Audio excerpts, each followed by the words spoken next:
The emergency broadcast interrupted every channel, every stream, and every communication device across Earth and its colonies.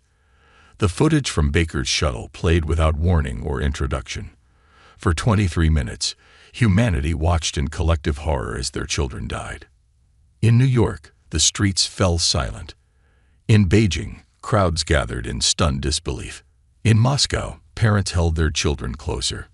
In every city, on every world humans had settled, the same scene repeated. Initial shock, then understanding, then rage. President Richardson stood before the United Earth Council, her voice steady despite having not slept for 2 days. The chamber was packed with representatives from every human settlement, many having used emergency FTL transport to attend in person. 800,000 children. Her words echoed in the silent chamber. 800,000 futures erased. The Empire believed this would break us. They believed this would force us to submit. She paused, looking at each council member. They were wrong. In the depths of Mars military complex, Admiral Peters watched as the first wave of hidden warships emerged from their underground hangars. Each vessel was the result of centuries of secret development, incorporating technologies humanity had kept hidden from any potential observers. "Status report," he commanded. His executive officer straightened. "All fleet elements reporting ready, sir. Operation Retribution can begin on your order." Peters nodded, watching as more ships rose from their hidden bases. "Not yet. First, we give them a chance to run." In orbit around Earth, the newly revealed defense platforms shifted position. Each one contained weapons that would have made the Empire's military leaders lose sleep if they had known they existed. Humanity had learned from its own violent history. Peace through strength, and strength through secrecy. President Richardson returned to her office after the council meeting. The vote had been unanimous, something that hadn't happened in decades. On her desk sat the final draft of humanity's message to the Empire. She read it one last time before giving her approval. Across the galaxy, every Imperial communication channel suddenly activated. Every screen, every hologram, every data feed displayed the same message. It began with the footage from New Haven, showing the Empire's ships destroying the schools. Then, President Richardson appeared. "To the leadership and citizens of the Galactic Empire," she began, her voice translated into every known Imperial dialect. "You believed you understood humanity.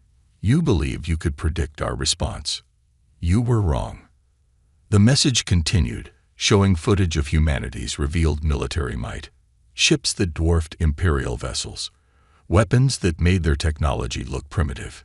Defenses that could withstand anything they could deploy.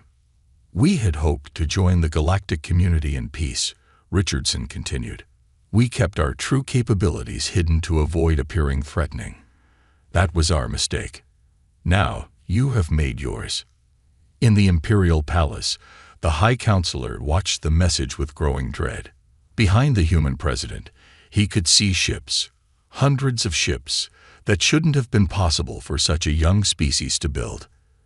"You have 30 days, Richardson's message concluded. 30 days to evacuate all Imperial forces and citizens from every system within 100 light-years of human space. 30 days to run. She leaned forward, and for the first time, emotion cracked through her professional demeanor. "Because after that, we will begin. And we will not stop until every person who gave the order to murder our children, every person who carried out that order, and every person who stood by and let it happen faces justice." The message ended with a simple countdown timer. In the Imperial Palace, alarms began blaring. Long-range sensors detected massive energy signatures appearing at the edge of Imperial space. Human ships, dropping their cloaking fields one by one, each powerful enough to threaten an entire Imperial battle fleet. The High Counselor rushed to his war room, calling for his advisors. But deep down, he already knew. The Empire had ruled through fear for 10,000 years. Now, for the first time, they were the ones who were afraid. The countdown continued. Humanity's hidden strength was hidden no longer. The Empire had 30 days to live. The orbital bombardment lasted exactly 7 minutes. The Imperial ship's weapon systems targeted each educational complex with surgical precision, their purple beams cutting through shields that had never been designed to withstand such an attack. The buildings, once proud symbols of humanity's dedication to its future, collapsed into ruins.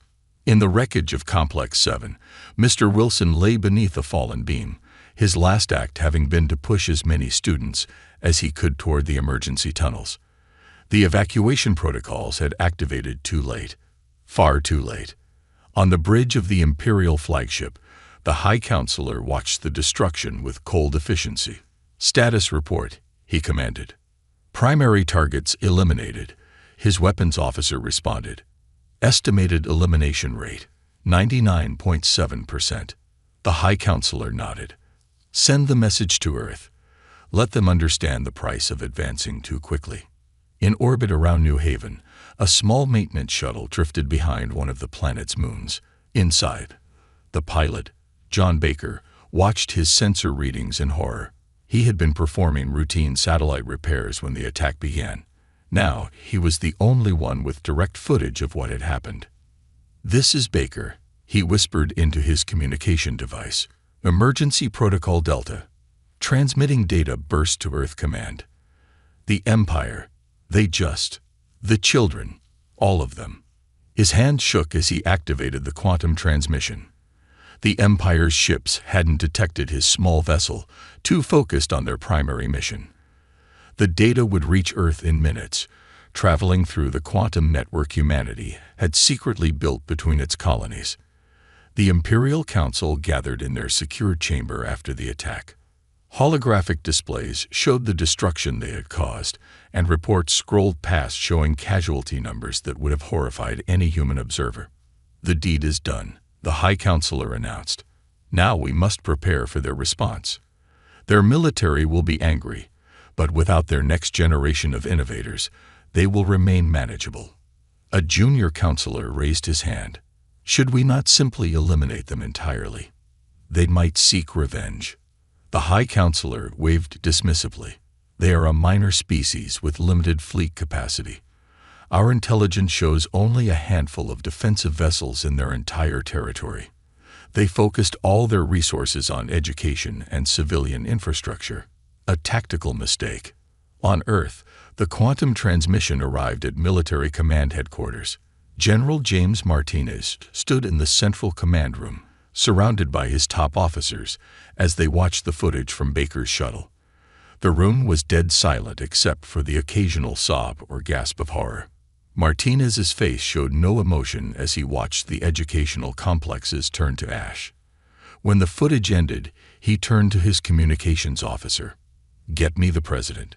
Now." In the White House's secure bunker, President Richardson had already seen the footage 3 times. Each viewing had only hardened her resolve. Around her, the Joint Chiefs of Staff waited for her response. "They targeted our children," she said quietly. "Not our military. Not our industry. Our children." She stood, straightening her jacket. "They believe this will weaken us. They believe this will make us submit." She turned to face the assembled leaders. "Release the Omega Protocol." Across Earth and every human colony, hidden bunkers began to open. Massive shipyards, concealed beneath oceans and mountains, powered up. Weapons platforms that had been disguised as civilian satellites revealed their true nature. Humanity had never been as defenseless as they appeared. In orbit around New Haven, Baker's shuttle picked up new signals. The Empire's ships were leaving, confident in their victory. They never noticed the small black box that ejected from his shuttle, joining the debris field of the ruined educational complexes. Inside that box, quantum sensors recorded every detail about their ships, their weapons, their shields, their propulsion systems, every weakness. The High Counselor retired to his private chambers, satisfied with the day's work. He had dealt with uprising species before. They always followed the same pattern: initial rage, then acceptance of their place in the galaxy. He had no way of knowing that he had just started a war that would end his empire. No way of knowing that humanity had been preparing for threats like his for centuries. No way of knowing that the children he had killed were not humanity's future. They were its heart. And humanity's rage would reshape the galaxy. The emergency broadcast interrupted every channel, every stream, and every communication device across Earth and its colonies. The footage from Baker's shuttle played without warning or introduction. For 23 minutes, humanity watched in collective horror as their children died. In New York, the streets fell silent. In Beijing, crowds gathered in stunned disbelief. In Moscow, parents held their children closer. In every city, on every world humans had settled, the same scene repeated. Initial shock, then understanding, then rage. President Richardson stood before the United Earth Council, her voice steady despite having not slept for 2 days. The chamber was packed with representatives from every human settlement, many having used emergency FTL transport to attend in person. 800,000 children. Her words echoed in the silent chamber. 800,000 futures erased. The Empire believed this would break us. They believed this would force us to submit. She paused, looking at each council member. They were wrong. In the depths of Mars military complex, Admiral Peters watched as the first wave of hidden warships emerged from their underground hangars. Each vessel was the result of centuries of secret development, incorporating technologies humanity had kept hidden from any potential observers. "Status report," he commanded. His executive officer straightened. "All fleet elements reporting ready, sir. Operation Retribution can begin on your order." Peters nodded, watching as more ships rose from their hidden bases. "Not yet. First, we give them a chance to run." In orbit around Earth, the newly revealed defense platforms shifted position. Each one contained weapons that would have made the Empire's military leaders lose sleep if they had known they existed. Humanity had learned from its own violent history, peace through strength, and strength through secrecy. President Richardson returned to her office after the council meeting. The vote had been unanimous, something that hadn't happened in decades. On her desk sat the final draft of humanity's message to the Empire.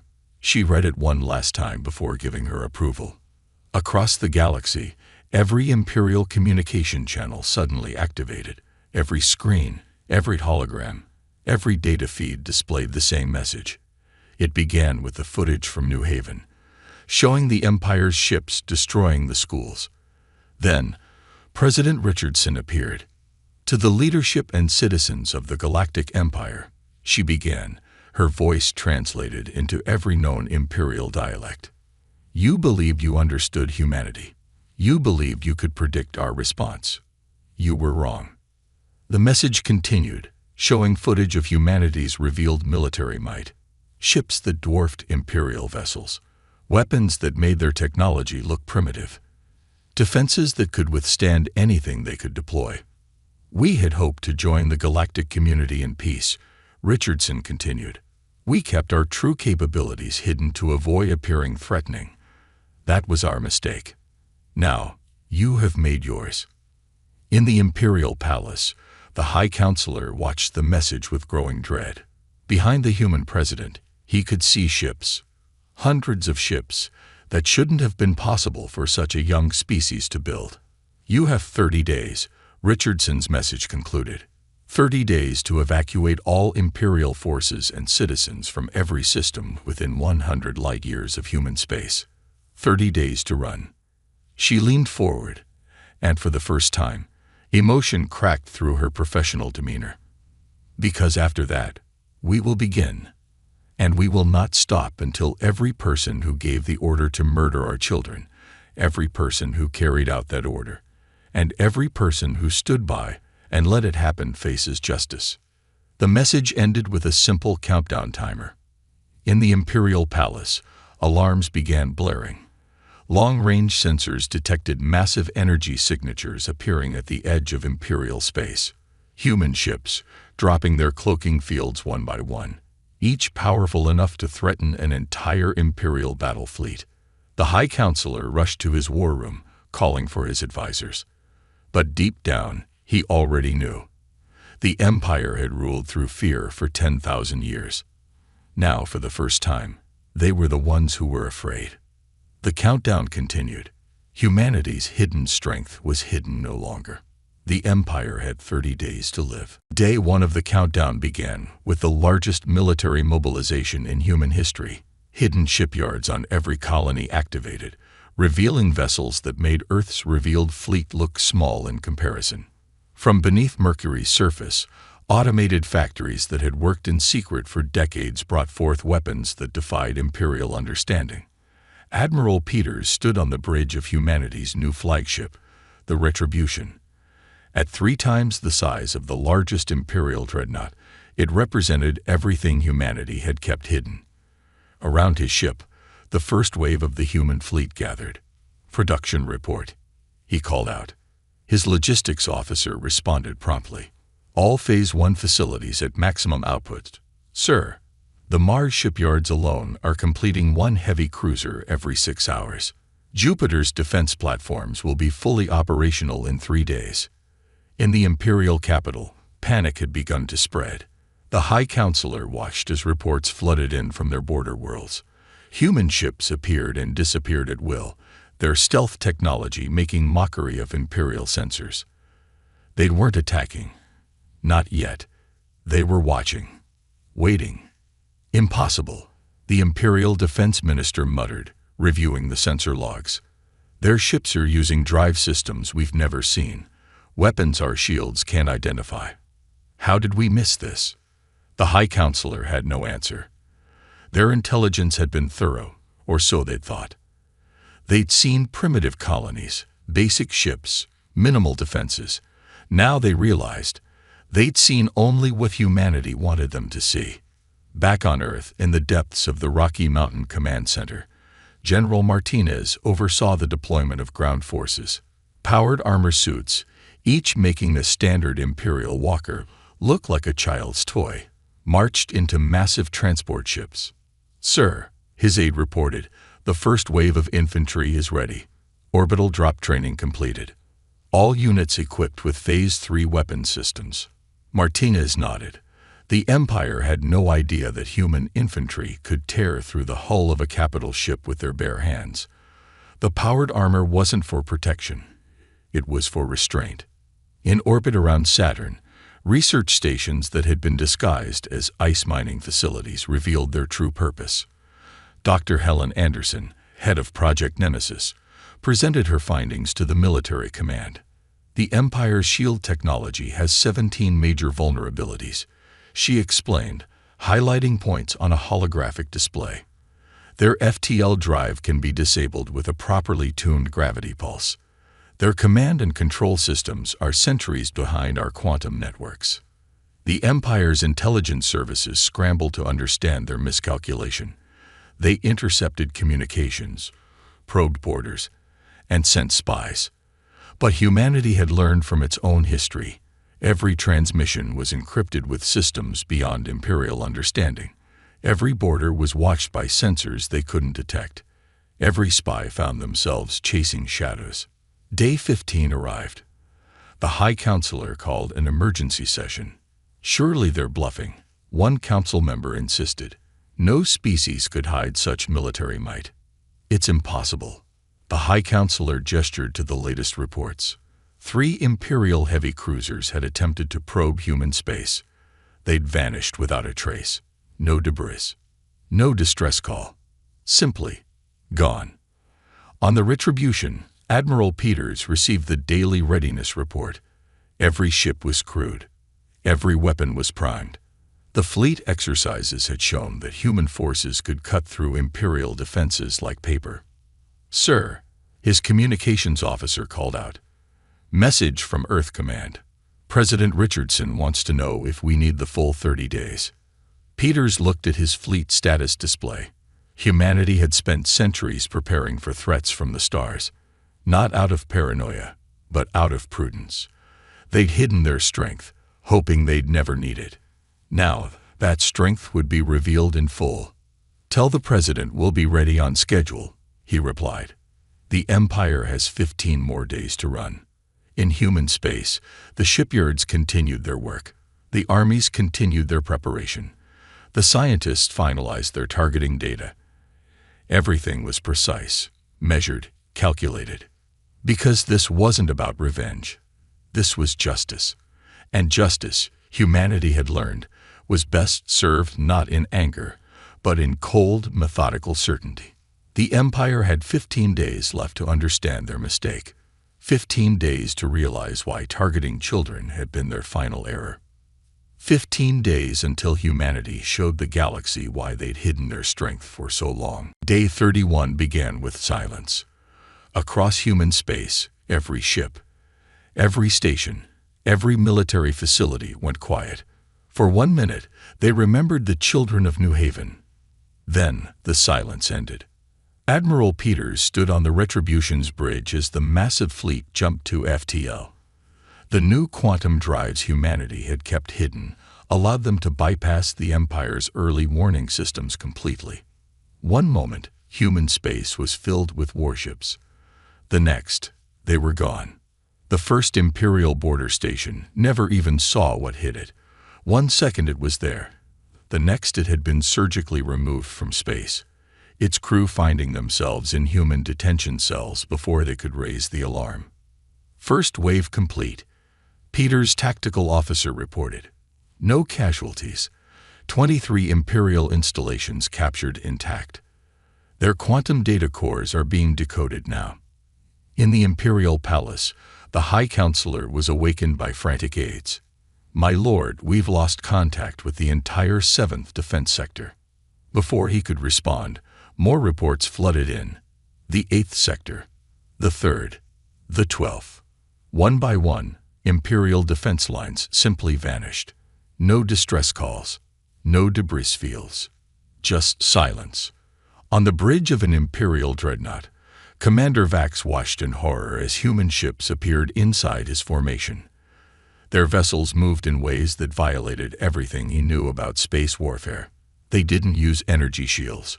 Weapons simply passed through them, as if they weren't there. Their hulls absorbed direct hits without a scratch. "All ships, open fire," he ordered. His fleet's weapons blazed, filling space with energy beams and plasma torpedoes. The human ships didn't even bother evading. The attacks just stopped existing before they hit. "Sir," his sensor officer called out, voice shaking. "The human ships, they're launching pods." The pods struck the Imperial ships with precision. Instead of explosions, there was simply change. Systems shut down. Weapons went dead. And through the hulls came human soldiers in powered armor, moving through solid metal as if it were air. Back on Earth, President Richardson watched the tactical displays as Operation Retribution unfolded. Phase 1 had taken exactly 17 minutes. Every Imperial border defense had been neutralized. Not destroyed. Neutralized. Humanity wasn't interested in Massacre. "Message from Admiral Peters," her aide reported. "Phase 2 is ready to begin." She nodded. "Proceed." The Retribution led the second wave toward the Imperial core worlds. Their FTL drives allowed them to ignore traditional space lanes, appearing wherever they chose. Imperial worlds found themselves surrounded by human fleets that seemed to materialize from nothing. In orbit around the Imperial capital, the High Counselor's personal fleet prepared for battle. 10,000 ships, the pride of Imperial power. They lasted 12 minutes. Human ships phased through their formation, advanced gravitational weapons simply canceling the Imperial ship's ability to maneuver. Quantum field generators neutralized their weapons. And always the pods. Always the armored soldiers who walked through walls and disabled ships from within. "My lord," the Imperial Defense Minister reported, his hologram flickering with interference. They're not killing anyone. They're capturing everyone. Every ship, every station, every soldier." The High Counselor finally understood. This wasn't a war. This was an arrest. On the Retribution's bridge, Admiral Peters received the latest casualty report. 3 human soldiers had sprained ankles from training accidents. One had a mild concussion from walking into a wall while testing new phase technology. No combat casualties. Sir, his XO reported, Imperial Palace defenses are powering down. They're surrendering. Peters nodded. Send in the collection teams. Remember, we want the leadership alive. They need to stand trial. Across Imperial space, the pattern repeated. Precision strikes. Captured ships. Arrested crews. The Empire had spent 10,000 years building their power through fear and overwhelming force. Humanity ended it in less than one day, with technology so advanced it looked like magic. But it wasn't magic. It was preparation. Centuries of hidden development, waiting for the day they might be needed. The Empire had killed children to prevent humanity from becoming too powerful. They never realized that humanity already was. The Imperial Palace's throne room, once a symbol of absolute power, now served as a temporary command center for human forces. Admiral Peters walked past arrested Imperial officials, each confined by fields that made physical restraints unnecessary. His destination, the High Counselor's private chambers. 2 soldiers in powered armor stood guard outside the ornate doors. Inside, they found what they were looking for. The real records. Not the official Imperial history, but the truth about why the Empire had targeted New Haven. Sir, one of the soldiers called out, holding up a data crystal. You need to see this. The crystal contained private logs from the Imperial Council. As Peters watched the recordings, his expression darkened. The Empire hadn't just feared human potential. They had recognized it. They had seen it before. In a secure chamber aboard the Retribution, Dr. Anderson analyzed the recovered data. It's all here, she reported to the assembled military command. The Empire has done this before. 7 other species, all eliminated in their early development stages, always targeting their educational centers first. President Richardson's hologram appeared in the chamber. Explain. The Empire's power wasn't built on superior technology, Anderson continued. It was built on preventing others from developing it. They identified species with rapid learning and adaptation capabilities, then eliminated their young before they could advance too far. Across former Imperial space, human ships continued their methodical sweep. Every hidden facility was found. Every secret installation was exposed. The Empire had spent millennia building a web of control through fear. Humanity dismantled it in days. In a detention center on Mars, Imperial military officers watched in disbelief as human children toured the facility on a field trip. The children weren't afraid. They looked at their former enemies with curiosity, not hate. Why aren't they afraid of us? One Imperial commander asked his guard. The guard, a veteran named Roberts, smiled sadly. Because we teach our children not to fear. That's what you never understood. You saw education as a threat. We see it as our greatest strength. On New Haven, reconstruction teams made a discovery in the ruins of Complex 7. A sealed classroom, preserved by emergency fields. Inside, they found Mr. Wilson's final message, recorded as the Imperial ships opened fire. To whoever finds this, the message began, "Don't let anger guide your response. Let wisdom be our legacy. Let learning be our revenge." The message was played for the Imperial Council members in their cells. Many wept. They had thought they were preventing a threat. Instead, they had revealed why they never deserved their power. Back in the Imperial Palace, Admiral Peters received a priority transmission from Earth. The full records had been decoded. The Empire's greatest fear hadn't been human weapons or human ships. It had been human schools. Every species they destroyed, he read from the report, showed the same pattern. Rapid learning, quick adaptation, strong emphasis on education. They didn't fear our weapons. They feared our ability to improve. In orbit around New Haven, construction ships began their work, not rebuilding the old complexes, creating something new. A memorial, yes, but also a promise. A school that would be open to every species, even those who had once been part of the Empire. President Richardson addressed the United Earth Council one final time before the trials began. "We have found their leadership. We have discovered their reasons. Now comes the hardest part, showing them why they were wrong." The trials would be public. The evidence would be clear. The Empire's leadership would face justice not in darkness, but in light. Not through revenge, but through law. The children of New Haven would be remembered not as victims, but as teachers. In his cell, the High Counselor watched human children playing in a park outside his window.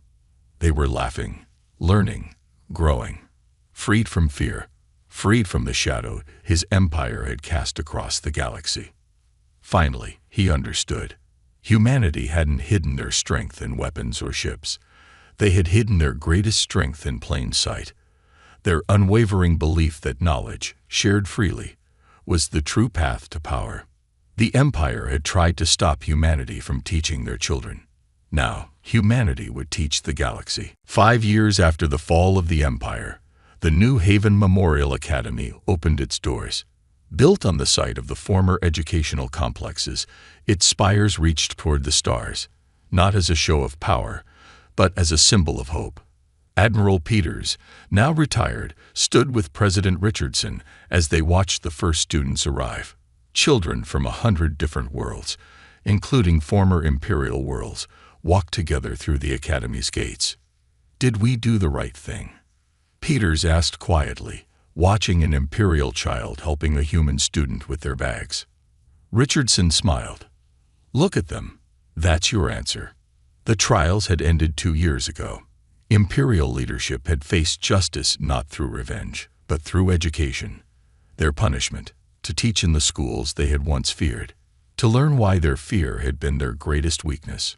In orbit above New Haven, the retribution had been transformed. The massive warship now served as a space station, its weapons replaced with research laboratories.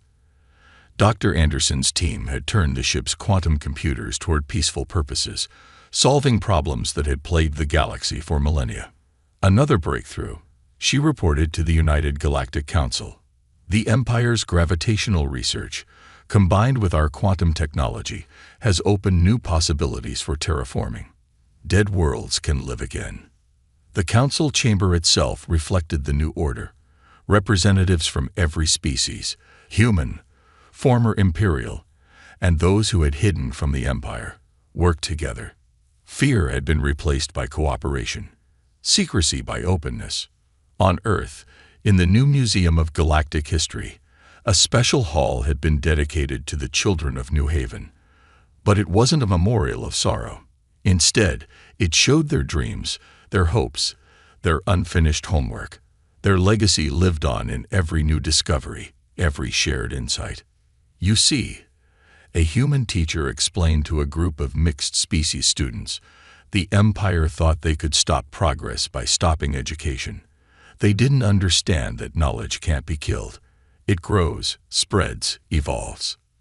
In the former Imperial Palace, now the Center for Galactic Learning, the High Counselor's private library had been open to all.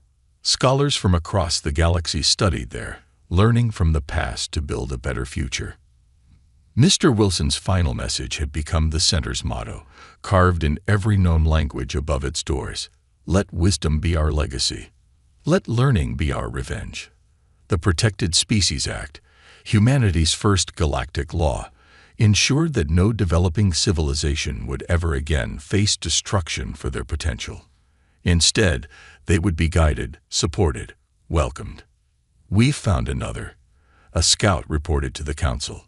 "A young species, showing remarkable learning capability. Prepare a first contact team." The council leader, a former Imperial citizen, ordered. Teachers, not soldiers. Books, not weapons. Back at New Haven Academy, a small ceremony was taking place. In the central garden, surrounded by flowers from 100 worlds, the last piece of the memorial was being unveiled. Not a statue, not a plaque, but a simple quantum terminal. This terminal, President Richardson explained to the assembled students, contains the complete knowledge base of every known civilization. It's not locked. It's not guarded. It's free for anyone to access, to learn from, to contribute to. In orbit, the stars seemed to shine brighter. Human ships still patrolled, but they carried scientists now, not soldiers. The quantum drives that had once served war now carried knowledge to the farthest reaches of space. A young Imperial student raised her hand during the ceremony. But what if someone tries to misuse the knowledge? Richardson knelt beside her. That's why we share it openly. Knowledge isn't dangerous. Fear of knowledge is. The Empire fell not because we were stronger, but because they were afraid of learning. We won't make that mistake. As night fell on New Haven, the Academy's lights illuminated the sky. In classrooms, libraries, and laboratories, children of former enemies worked together, learned together, grew together.